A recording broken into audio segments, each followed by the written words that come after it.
तो इसको कर रहे थे बेटा हम कोऑर्डिनेट को इससे पहले वाले वीडियो में, तो उसमें मैं आपको बताता हूँ, और मैंने आपको टाइप ऑफ इक्वेशन बताई थी स्ट्रेट लाइन की, तो उसी में एक नॉर्मल फॉर्म,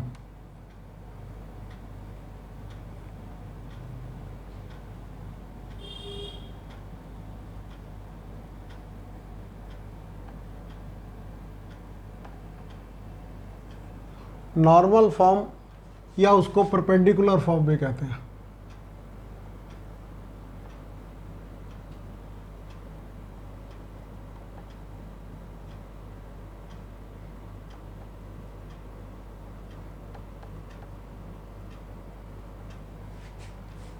इसमें जो इसकी लाइन की इक्वेशन होती है इसमें, वो होती है x cos omega plus y sin omega is equal to p। अब पहले तो समझ लो,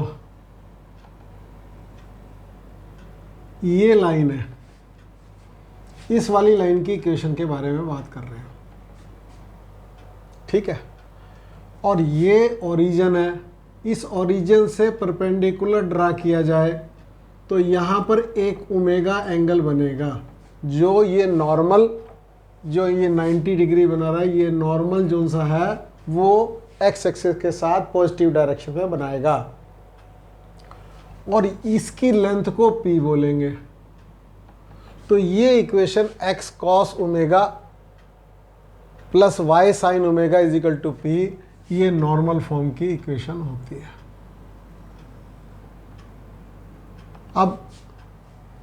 अब distance, perpendicular distance,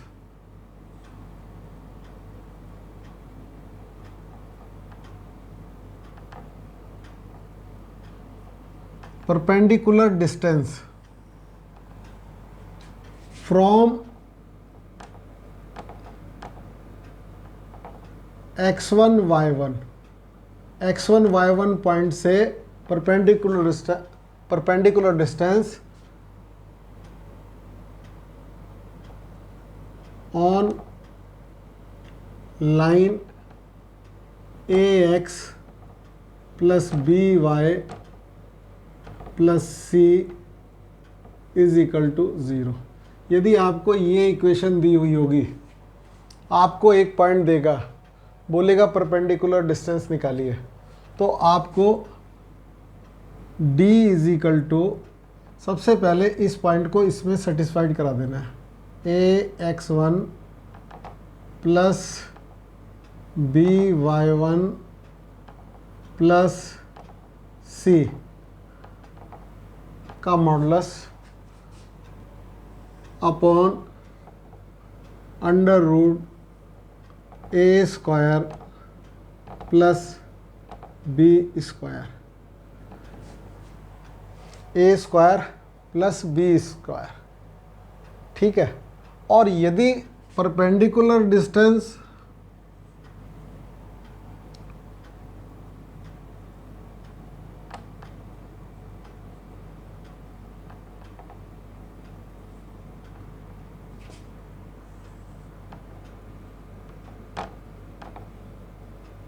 from origin हो,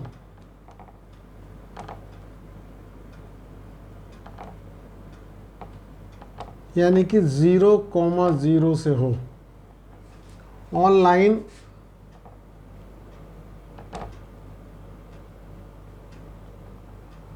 ax plus by plus c is equal to 0। Origin से परपेंडिकुलर डिस्टेंस हो तो उसको p के नाम से बोलते हैं, उसको p के नाम से बोलते हैं, और वो p is equal to, p is equal to, ये a जो सा है कोफिशिएंट ऑफ x है, ठीक है। अब p is equal to 0 plus 0 plus c का अपॉन अंडर रूट एक्स का कोफिशिएंट का स्क्वायर प्लस वाई के कोफिशिएंट का स्क्वायर, जो कि सी अपॉन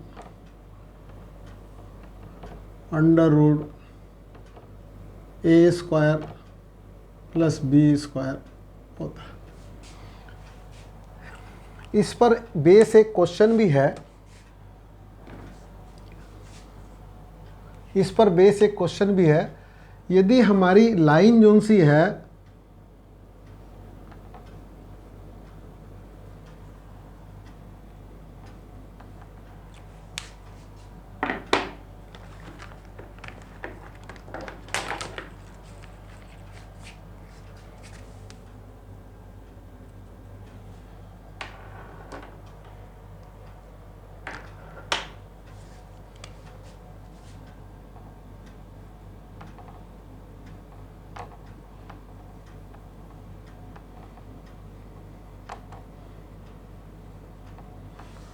वो है x upon a plus y upon b is equal to 1।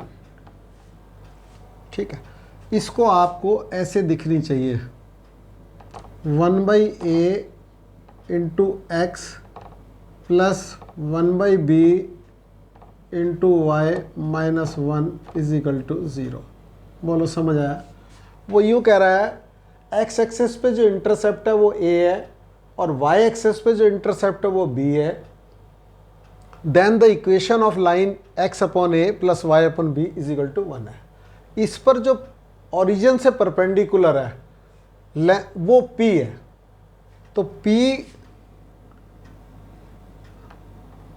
Is equal to 0 plus 0। p हमेशा, आपको बता दूं मैं, ये ओरिजिन से परपेंडिकुलर को ही बोलते हैं। -1 का modulus upon under root 1/a square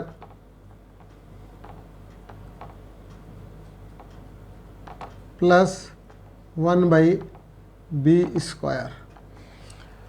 equation of line ये रही, इसको मैंने इस स्टैंडर्ड फॉर्म में लिख लिया। P डिस्टेंस फ्रॉम ओरिजिन है उस लाइन का, वो ये आया हमारा, देखो P is equal to 1 upon under root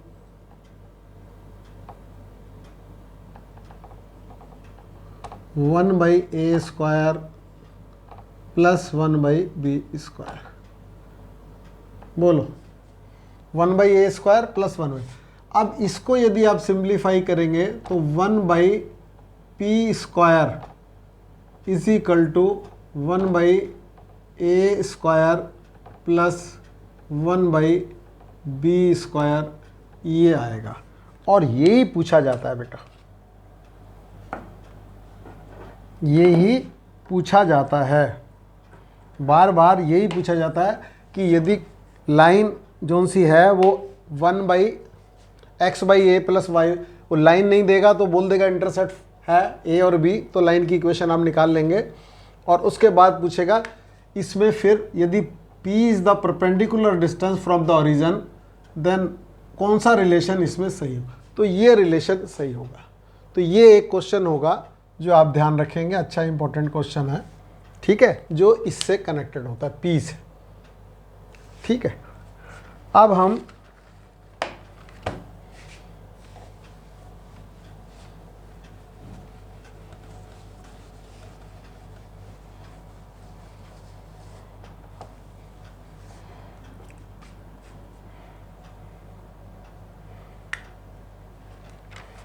distance between two parallel line,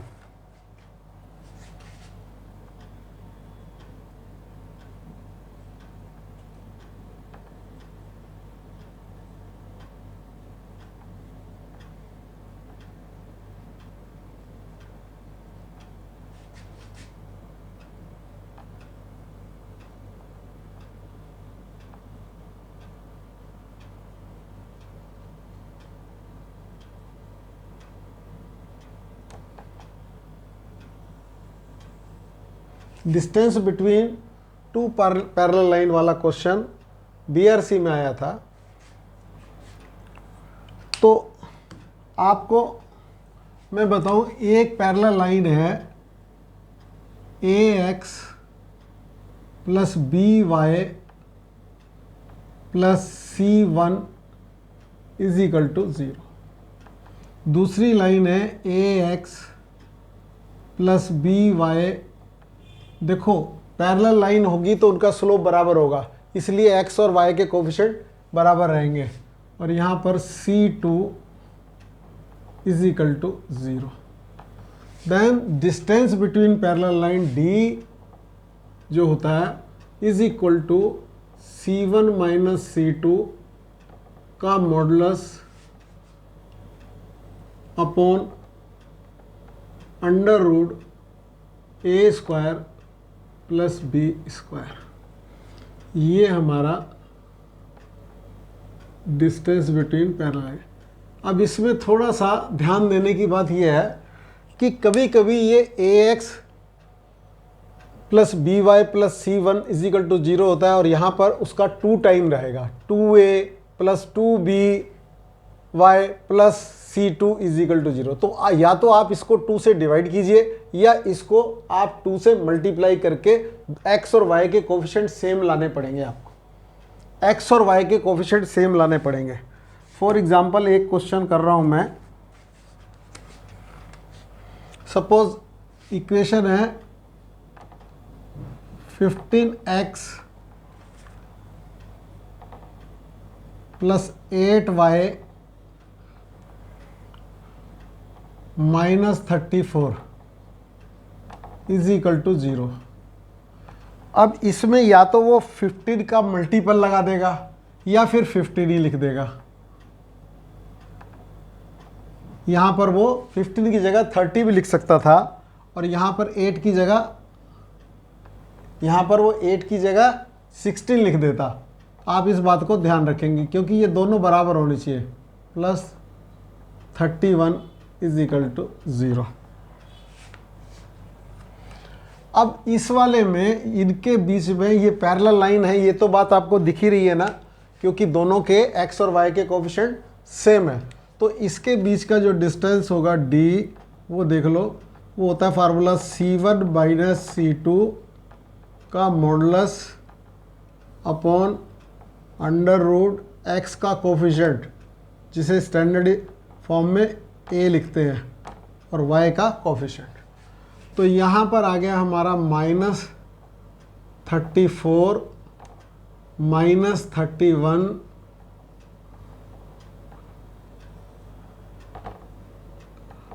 ये बेटा आया हुआ क्वेश्चन है, मतलब क्वेश्चन में वैल्यू चेंज हो सकती हैं।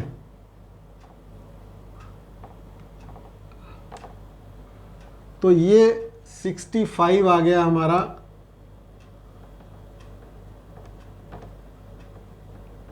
और यदि मैंने आपने ध्यान दिया होगा, मैंने ट्रिपलेट लिखवाए थे आपको, तो 15 का स्क्वायर प्लस 8 का स्क्वायर जो होता है वो फिर 17 का स्क्वायर बन जाता है, तो यहाँ 17 आ जाएगा।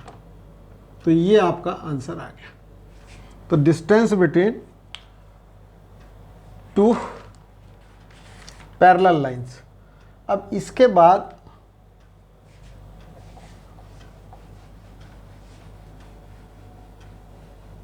Distance between two parallel line. अब इसके बाद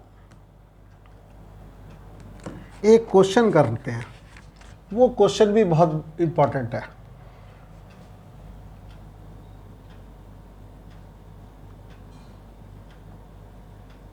find the value of k की वैल्यू फाइंड आउट कीजिए for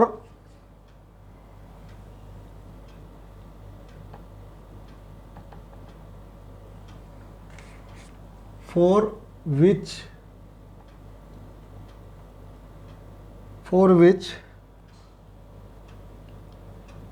the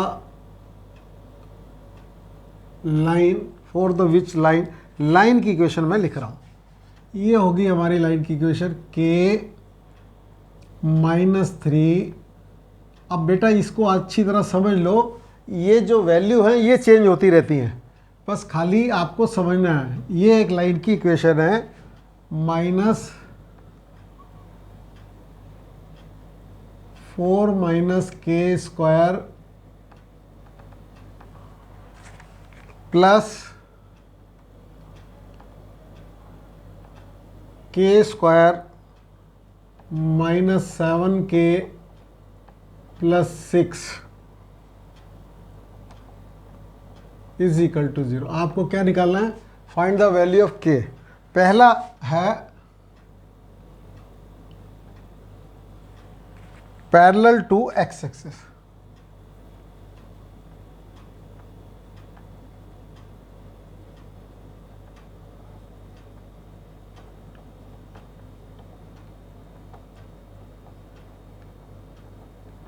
यदि लाइन x एक्सिस के पैरेलल होती है तो हमारा k की वैल्यू क्या होगी? दूसरी है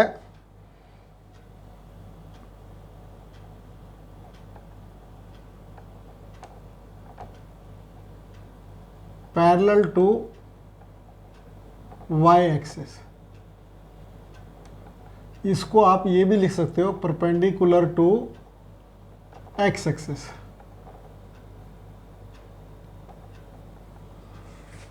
तीसरा है passing through origin.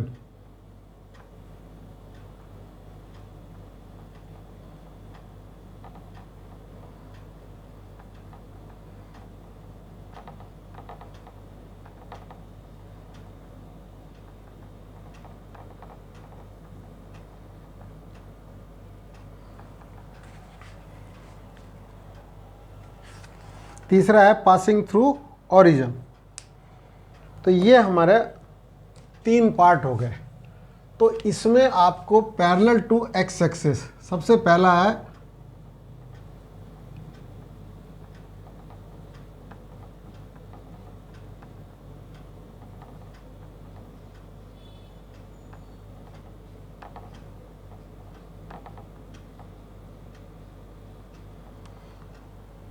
Parallel to x axis में आपको समझ आना चाहिए बेटा, यदि x एक्सिस से पैरेलल होगा तो उसमें जो tan थीटा होगा वो 0 होगा, यानी कि स्लोप वो 0 होगा। यानी कि पैरेलल टू x एक्सिस में m बराबर 0 होता है। और हम जानते हैं m is equal to minus coefficient of x upon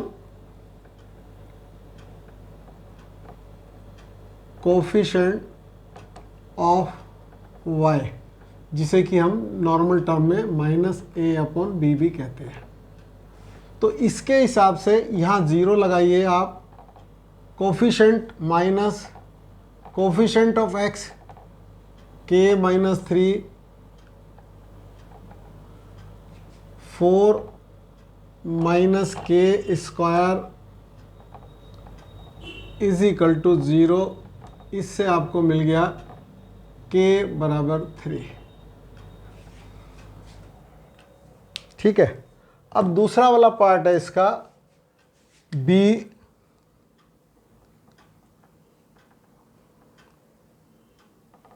parallel to y axis,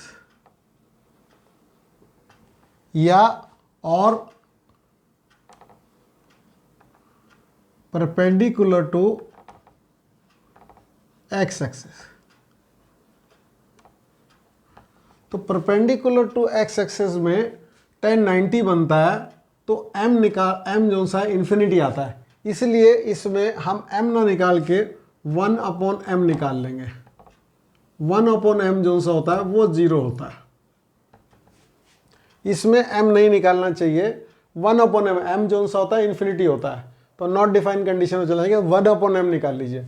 1/m is equal to 0 होगा। तो 4 -k² अपॉन k -3, और चाहो तो यहाँ माइनस भी लगा दो, वैसे कोई फर्क नहीं पड़ता। परपेंडिकुलर लाइन का जो होता है वो रेसिप्रोकल का अपोजिट साइन होता है, इसलिए इसको यहीं रहने देंगे तो ज़्यादा अच्छा रहेगा। यदि एक लाइन का स्लोप आपको मालूम है और दूसरी एक लाइन का स्लोप 3/4 है, तो इसके परपेंडिकुलर लाइन का स्लोप इसका रेसिप्रोकल का अपोजिट साइन है। जो साइन इसमें है उसका अपोजिट साइन, यदि यहाँ माइनस होता तो प्लस लगा देते। तो अब इसके हिसाब से m 0, ये 0 होने से 4 - k² 0 आ गया, और इससे हमें ये पता चला k = ±2। यदि ये आ गया तो भी आपको समझ आ गया, parallel to x axis, parallel to y axis हो गया तो भी आपको समझ आ गया। और तीसरा है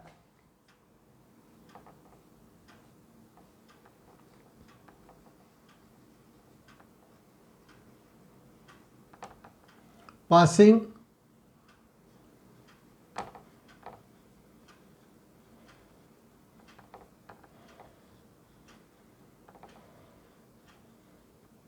ओरिजिन, ओरिजिन मतलब 0, 0 से पास होता है।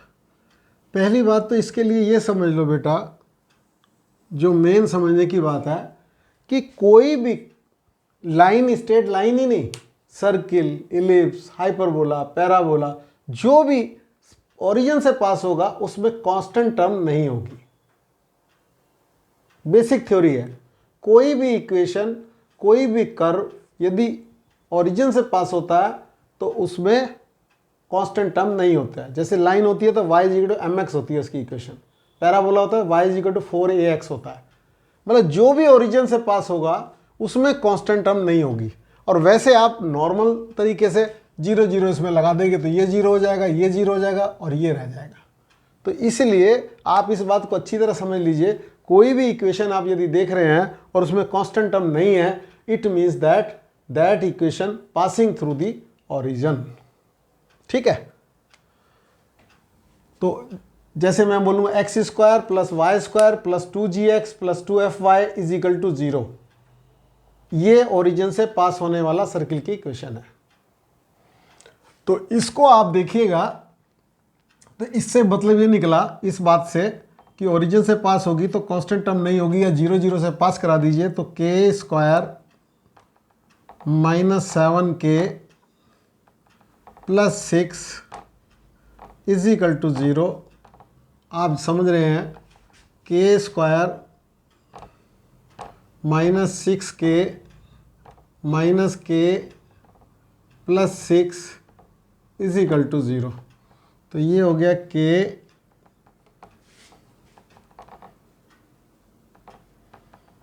- 6 - 1 k - 6 = 0।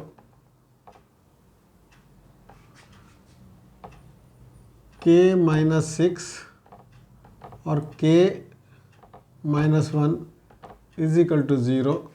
इससे आपको ये पता चला k = 1 और k = 6।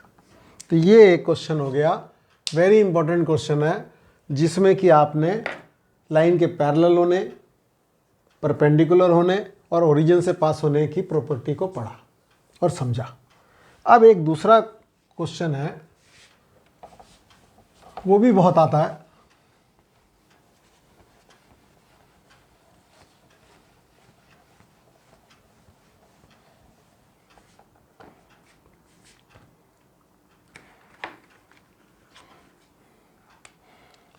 ये कह रहा है, इफ द लाइन्स, कौन कौन सी लाइन है, 2x + y - 3 = 0, एक लाइन है। दूसरी लाइन है 5x + ky - 3 = 0, और एंड तीसरी लाइन है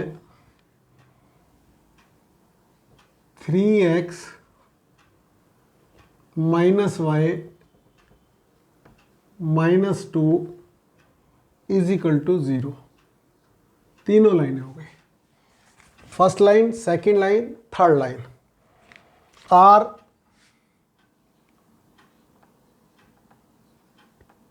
कॉन्करेंट।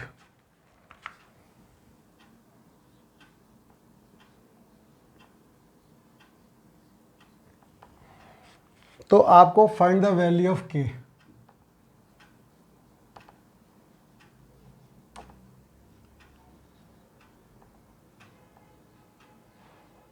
वैल्यू ऑफ के की वैल्यू आपको बतानी है।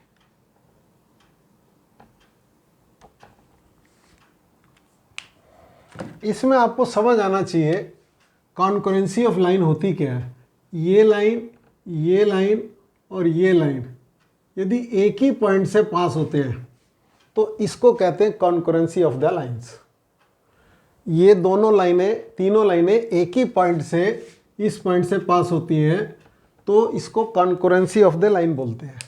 अब इसका मतलब ये हुआ कि ये पॉइंट तीनों लाइनों को सेटिस्फाइड करेगा, ये पॉइंट तीनों लाइनों को सेटिस्फाइड करेगा। इसका मतलब हुआ कि यदि हम दो लाइनों को सॉल्व करके पॉइंट निकालें तो तीसरी लाइन को भी सेटिस्फाइड करना चाहिए। तो हम ऐसे जिसमें के नहीं है वो दो लाइनें ले लेते हैं।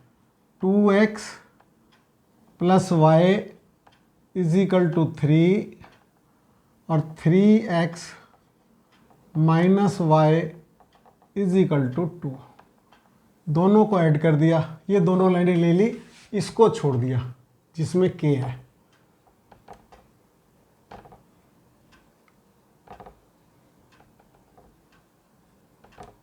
इसको छोड़ दिया तो इसको हमने यदि ऐड करा तो ये गया, ये 5x इज इक्वल टू 5 आ गया। इससे हमें पता चला x इज इक्वल टू 1। अब आपने इसमें 2 इंटू 1 पहली वाली लाइन में plus y is equal to 3, तो इससे हमें पता चल गया y इज इक्वल टू भी 1 आया। तो हमें ये मिला कि x is equal to 1, y is equal to 1, ये दोनों पॉइंट ये इंटरसेक्टिंग पॉइंट हो गए। तो ये तीसरी लाइन को भी सेटिस्फाइड करेंगे। तीसरी लाइन है 5x plus ky is equal to 3। यहाँ 5 into 1 plus k into y is equal to 3। y की जगह हमने 1 रख दिया। तो इससे हमें मिल गया k is equal to 3 minus 5 जैकि माइनस 2। ये हमारा आंसर आ गया।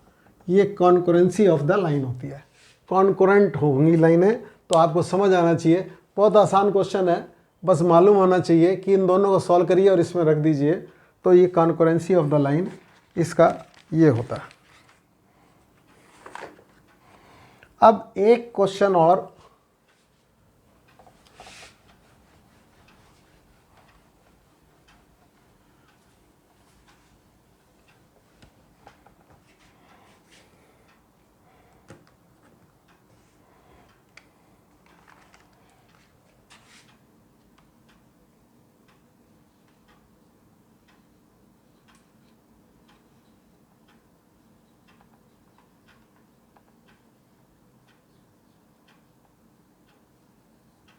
Angle between the lines. Angle between the lines, ठीक है। हमारी दो लाइनें जो सी हैं वो ये हैं, y is equal to m1x plus c1 और y is equal to m2x plus c2। ये दो लाइनें हैं, इनके बीच में एंगल निकालना है। तो इनके बीच में जो एंगल होता है वो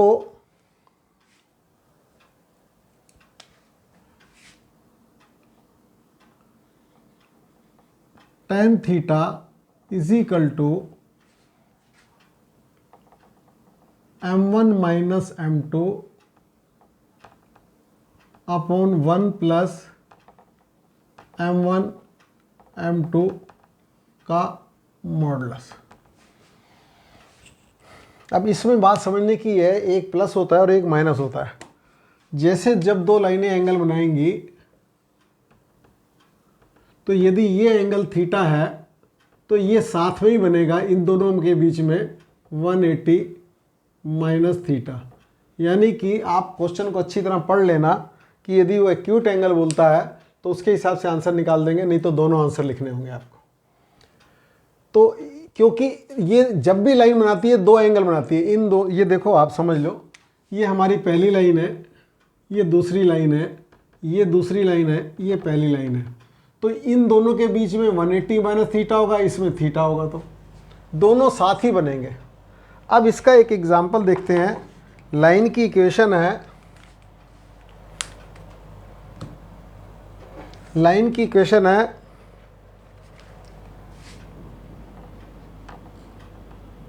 √3x plus y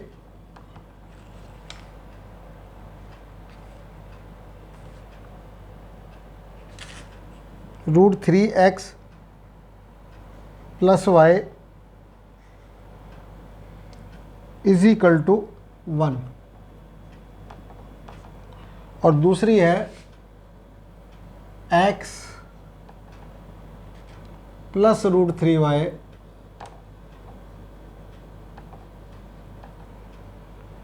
is equal to 1।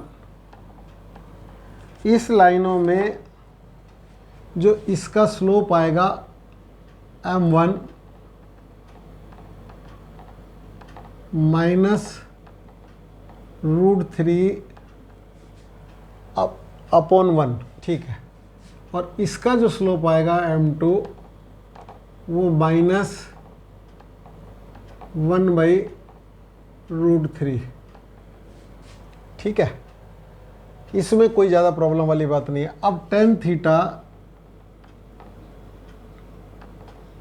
Is equal to m1 minus m2 minus √3 minus 1/√3 upon 1 plus -√3 और -√3 और -1/√3, ठीक है। तो ये माइनस माइनस प्लस हो गया, यहाँ -3 प्लस 1 अपॉन √3, और ये आ गया माइनस, ये आ गया इसके नीचे 2, तो यहाँ कर दिया 1/2।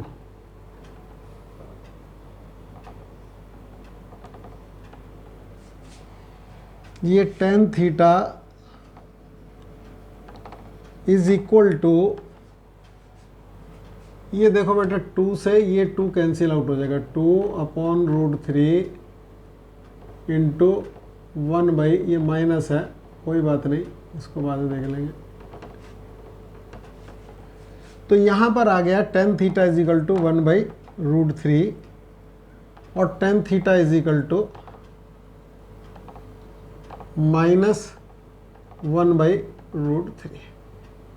अब दोनों वैल्यू निकालने का तरीका थोड़ा देख लो बेटा, ये इसे अच्छी तरह समझो। देखो इसकी एक बेसिक वैल्यू होती है जो कि हम 0 से 90 के बीच में पता लगा लेते हैं, फिर हमारी इच्छा होती है तो उस वाले क्वाड्रेंट में भेजते हैं। तो 0 से यदि 90 के बीच में इसकी वैल्यू जो होगी वो 30 डिग्री होगी, ये जो कि आपको मालूम होना चाहिए। ये आया tan theta is equal to tan 30 degree और theta is equal to 30 degree आपका आ गया आंसर, ठीक है। अब दूसरी बात ये है कि tan थीटा 30 डिग्री का आपको ध्यान रहना चाहिए। इसको हमने लिखा 30 डिग्री के हिसाब से tan 180 माइनस 30। क्यों? वैल्यू तो ये बेसिक वैल्यू तो 1/√3 की है। हमें कौन से क्वाड्रेंट में पहुंचाना है? सेकंड में, क्योंकि दोनों के बीच का एंगल 180 से ज़्यादा नहीं हो सकता। तो अब इसको हमने देखा tan theta is equal to tan 150, तो theta is equal to 150।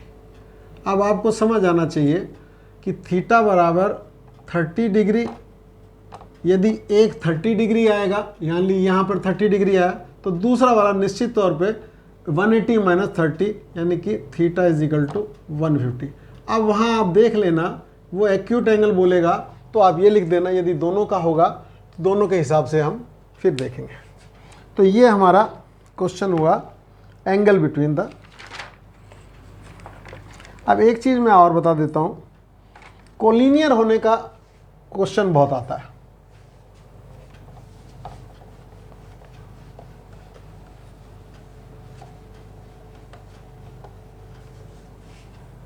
Collinear होने के लिए area of triangle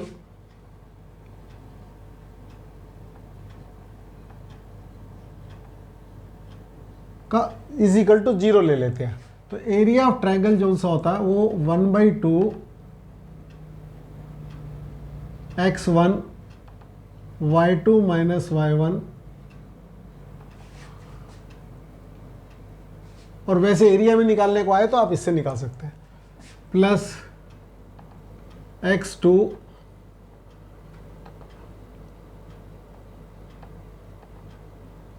y3 minus y1। ये 1 2 3 चलता है, 1 2 3, यहाँ पर 3 आना चाहिए। ये 1 2 3 चलता है, ठीक है। ये 2 3 फिर 1 आना चाहिए, इसलिए इसको याद करना मुश्किल काम नहीं है। 3 है, 3 के बाद 1 आएगा, और चाहे तो x बाहर रखो चाहे y रखो, दोनों में सेम होता है। y1 minus y2। दूसरा तरीका ये होता है कि यदि आप इसमें 1/2 करके x1 y1 x2 y2 x3 y3 और x1 y1 कोई भी एक को रिपीट कर दें, आप इससे निकालेंगे तो भी आपका एरिया निकल जाएगा। लेकिन इस वाले में एक फ़ायदा ये रहता है कि यदि आपको क्वाड्रिलेटरल का निकालना है तो ट्रायंगल में 2 ट्रायंगल को जोड़ना पड़ता है। इसमें क्वाड्रिलेटरल का चौथा पॉइंट लिख के एक बार और रिपीट कर देंगे तो आपका आंसर आ जाएगा। इसमें हमारे को जो एरिया निकलता है वो 1/2 तो बाहर रख देते हैं, ये और ये सेम ही फार्मूले हैं। इसका मतलब होता है x1 y2 minus x1 y2 minus x2 y1 plus x2 y3 x2 y3, ये इससे ये फार्मूला भी निकल जाएगा। x2 y3 minus y2 sorry x3 और y2, फिर plus x3 y1 minus x1 y3। और आप इसमें ऐसे कॉमन लेके करें तो ये और ये सेम फार्मूला। लेकिन इसमें फ़ायदा क्या है, फिर दोबारा से बता रहा हूँ, जैसे आपको क्वाड्रिलेटरल का एरिया निकालना हो तो इसमें आप क्वाड्रिलेटरल का एरिया नहीं निकाल सकते, इसमें आपको ट्रायंगल के 2 ट्रायंगल करने पड़ेंगे। जबकि हमारे पास क्वाड्रिलेटरल का एरिया निकालने के लिए इसी तरीके से आगे बढ़ाते रहेंगे और एरिया ऑफ क्वाड्रिलेटरल दिया जाएगा 1/2, यहाँ x1 y1 और कोई भी लिखिए x1 x2 y2 x3 y3 और x1, फिर यहाँ पर x4 लिख दीजिए, x4 y4 और x1 और y1। ये आपका क्वाड्रिलेटरल का निकल जाएगा। इसमें आपको 2 बार एरिया निकाल के जोड़ना पड़ता है। एरिया ऑफ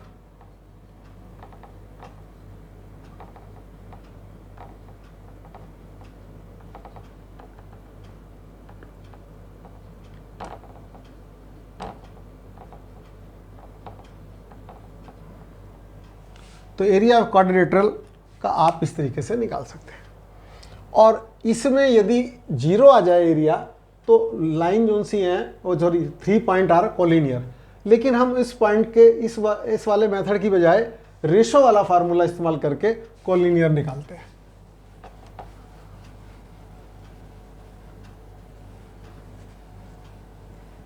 रेशो वाला फार्मूला क्या होता है?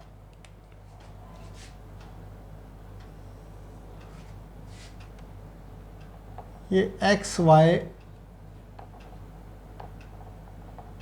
ये x1 y1, ये x2 y2, यहाँ पर m रेशो n ले लेते हैं। तो हम इस वाले को इधर x इज इक्वल टू आता है mx2 plus nx1 upon m plus n। y is equal to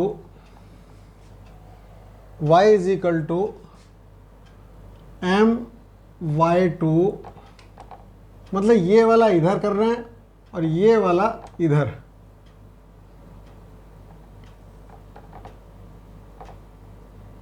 ठीक है, अब हम क्या करते हैं, जैसे m प्लस n है, m रेशो n है, ये समझो आप m रेशो n है, तो हम m बाई n रेशो 1 कर लेते हैं, जिससे कि हमारे 2 अननोन की, और इसकी जगह हम k रख देते हैं, k रेशो 1। तो ये हमारा फिर k रेशो 1 हो जाता है। उससे हम k एक अननोन हो जाता है 2 अननोन की बजाय, तो हमें थोड़ा फ़ायदा हो जाता है। जैसे मान लिया कोई 3 पॉइंट दिए हों तो हम k की वैल्यू दोनों वाले तरीके से निकालेंगे तो बराबर आ जाएगी, तो हम कह देंगे कि कोलिनियर है। ठीक है, तो ये हमारा समझ होती है इसमें, तो आप ध्यान से समझें। तो इस पर भी बेस्ड क्वेश्चन है, एक क्वेश्चन मैं फिलहाल कर रहा हूँ आपका।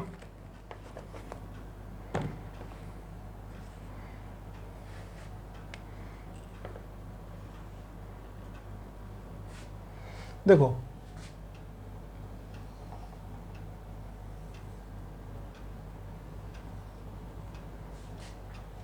इसे बोलते हैं लाइन सेगमेंट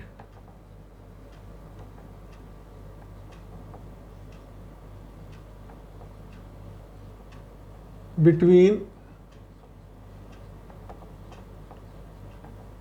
एक्सेस। ठीक है, ये लाइन सेगमेंट बिटवीन एक्सेस है। अब आप जरा समझना इसमें, यहां पर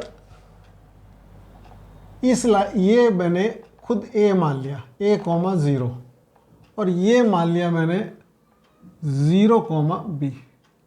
ये मैंने माना है, गिवन नहीं है, बस खाली हमें तो ये लाइन दे रखी। तो इस लाइन की इक्वेशन हो जाएगी x upon a plus y upon b is equal to 1। ठीक है, अब वो कह रहा है पॉइंट ये A है, P है, सपोज ये Q है, तो यहां एक पॉइंट R आ रहा है। R जो सा है,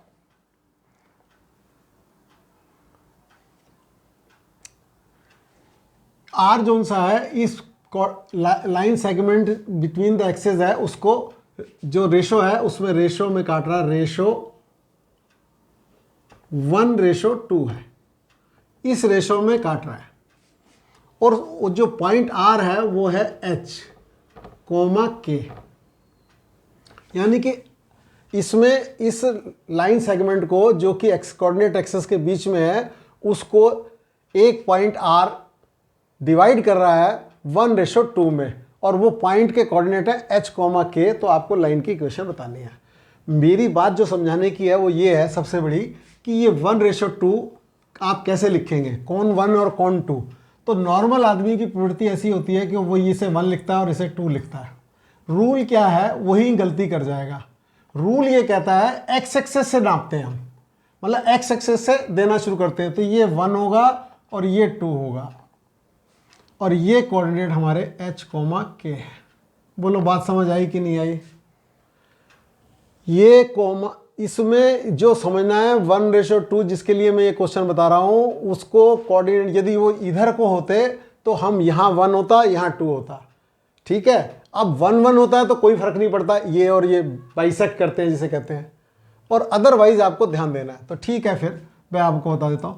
तो 2 into a plus 1 into 0 upon 3 is equal to h। तो इससे मुझे मिला a is equal to 3h/2। ठीक है, अब दूसरा देखो, 2 into 0 plus 1 into b upon 3 is equal to k। इससे मुझे मिला b बराबर, हमें निकालना है b बराबर, तो b बराबर कितना आ गया 3k, b बराबर 3k। अब हमारा ये है x upon a plus y upon b is equal to 1। तो ये बन जाएगी x, देख लो बेटा, 3h upon 2 plus y upon b 3k is equal to 1। और सिंप्लीफाई करेंगे आप इसे, तो ये 2x upon h plus y upon k is equal to 3 आ जाएगा। ये आपकी इक्वेशन बन जाएगी। और h k में करना चाहें तो h k में कर सकते हैं। ये 2h x plus 2kx plus hy is equal to 3hk। बात ध्यान के ये रखनी है, रेशो फार्मूला तो आपको आता होगा कि इसमें 1 x एक्सेस की तरफ से लगाते हैं। नॉर्मल आदमी की इच्छा ये होती है यहाँ से यहाँ लगाएगा। ठीक है बेटा, ज़्यादा से ज़्यादा देखो इसे और अपने साथियों को भी बताओ और सब्सक्राइब करो। यदि आपको टाइम से पता चलेगा कि कौन सी हम वीडियो दोबारा से डाल रहे हैं, नहीं डाल रहे हैं, सब आपको मालूम चलता रहेगा। तो इसलिए ज़्यादा से ज़्यादा सब्सक्राइब करिए और देखिए और साथियों को भी बताइए। ओके।